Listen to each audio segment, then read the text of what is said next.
سیدنا یعقوب کا تذکرہ قرآن کرتا ہے، ام کنتم شہداء اذ حضر یعقوب الموت ما تعبدون من بعدی قالوا نعبد الہک و الہ آبائک ابراہیم و اسماعیل و اسحاق الہا واحدا۔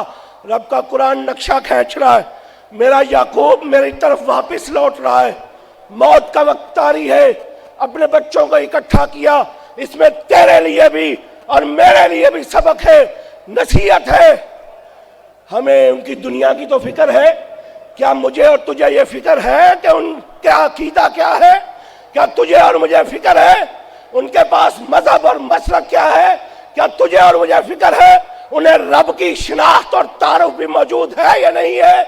پوچھا اور بلایا اور اکٹھا کیا، سوال کیا، ما تعبدون من بعدی، میرے بعد عبادت کس کی کرو گے؟ میرے بعد سجدے کس کو کرو گے؟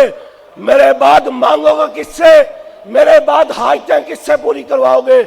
سب نے بآواز بلند ایک آواز ہو کے کہا، نعبد الہک و الہ آبائک ابراہیم و اسماعیل و اسحاق الہا واحدا۔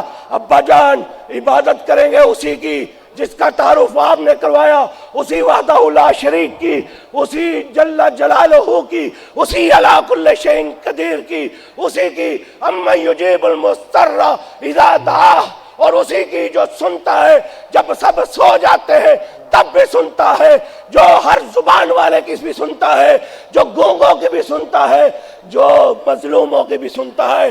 کہا ابا جان عبادت کریں گے تو اسی وحدہ لا شریک کی کریں گے۔